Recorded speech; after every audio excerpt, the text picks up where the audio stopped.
That's pretty good. My thumbnail just fell off, sorry. Seriously, I'm keeping this in. We gotta keep it in. Wait, let me get some glue.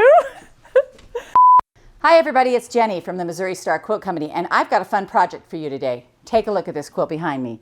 Isn't this great? Now this is so quick and easy, I can hardly wait to show you how to do it. So for this quilt we used one packet of 10-inch squares, that's 42 10-inch squares, and we used Sensibility for Maywood Studios. You're going to need 3/4 of a yard for an inner border, and for your outer border you're going to need 1 1/4 yards, and these are 6-inch borders. Your backing back here, this is a 5-inch or 5-yard piece of backing, and you can see that it's just gorgeous. And that's using the 45 wide fabric. So to make this quilt, what we're going to do is we are going to take all of our squares, we're going to open our pack up, and we're going to layer about 4 at a time because we're doing the same thing to every square. And I'm going to lay mine right here together. Make sure they're lined up really well. Just take the time because this part matters. Now, if you're uncomfortable cutting 4, just go ahead and cut 1 at a time. But basically, we're going to do the same thing to the entire pack. So what we're going to do first is we're going to take our ruler and we're going to lay it in here and cut a 2.5-inch strip off the edge. Oops, I'm not quite lined up here. Let me get this one over.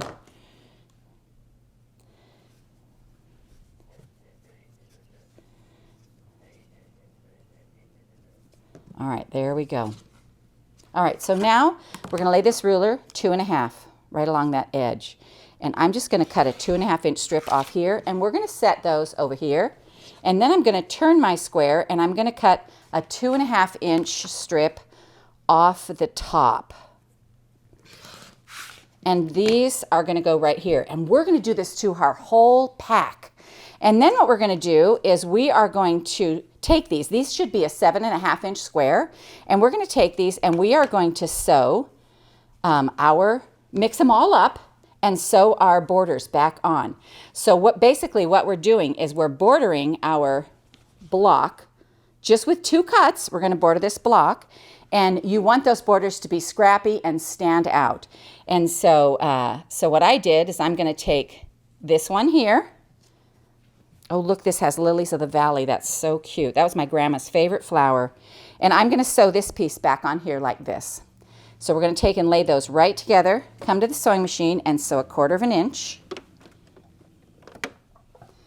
And we're just going to sew right down the side here, get a little started, line up my strip.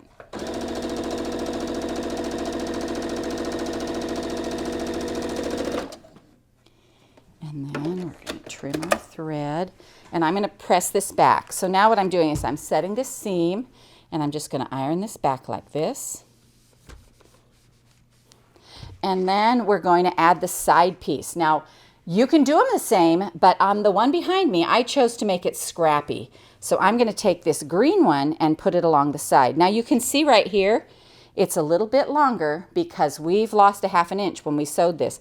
So we're going to go ahead and sew this on. We're going to match up this top corner, sew right down the side, and then, so now we're just going to sew right down the side, 1/4 inch.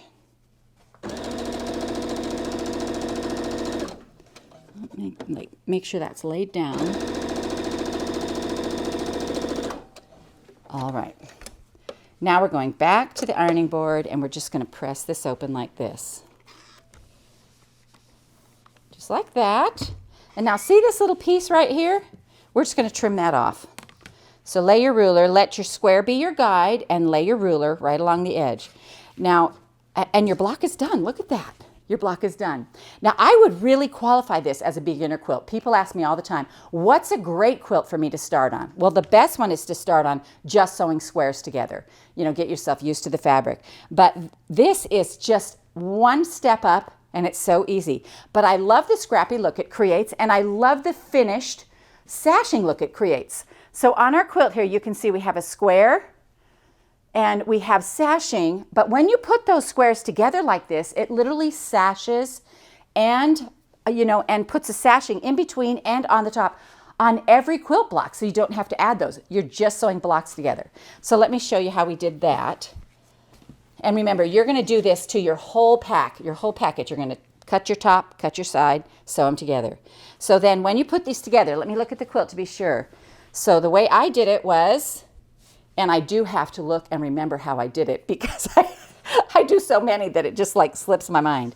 So basically what we're going to do is we're going to lay these out like this, right next to each other, making sure that you don't have any fabric that's the same. Now you want to make sure that your fabric has good contrast when you set them together and that they're all different. You know, I wouldn't be happy, like if I put this one like this, I wouldn't be happy with that.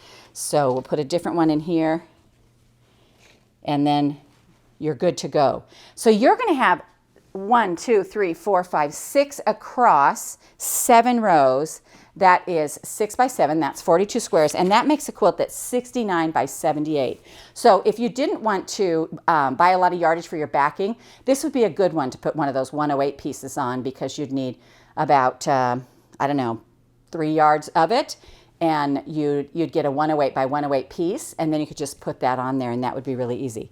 So just sewing these rows together, again, you don't have anything to match because these are the same size and there's no seam in between here.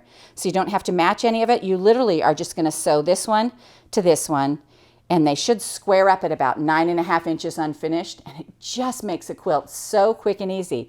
Now I did try this where I put the same piece on either side, and it also makes a cute quilt, but it's a completely different look. So don't be afraid to play around with, you know, what you're doing and how you're putting it together, because it's just fun to see at the end of the day, and you create something special and unique. And we hope you enjoyed this tutorial on the Building Blocks quilt from the Missouri Star Quilt Company.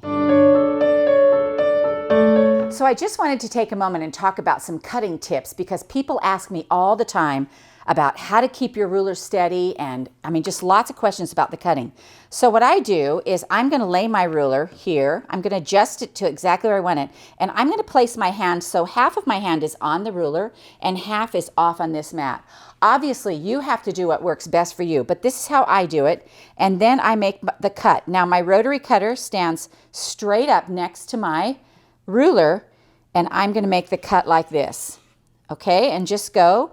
And this keeps it pretty steady. If you still have trouble with your ruler slipping, you can buy some of that first aid tape and put on the back, and it will hold it. And there's also a host of products that people put on the back of their rulers to keep them steady. Now, if you were a right-handed cutter, you would do that just the opposite. So you'd switch your rotary cutter over here, your ruler would be on this side, and you would just lay, again, half your hand on that ruler, half on the mat to give it real stability, and then you'd go ahead and make your cut.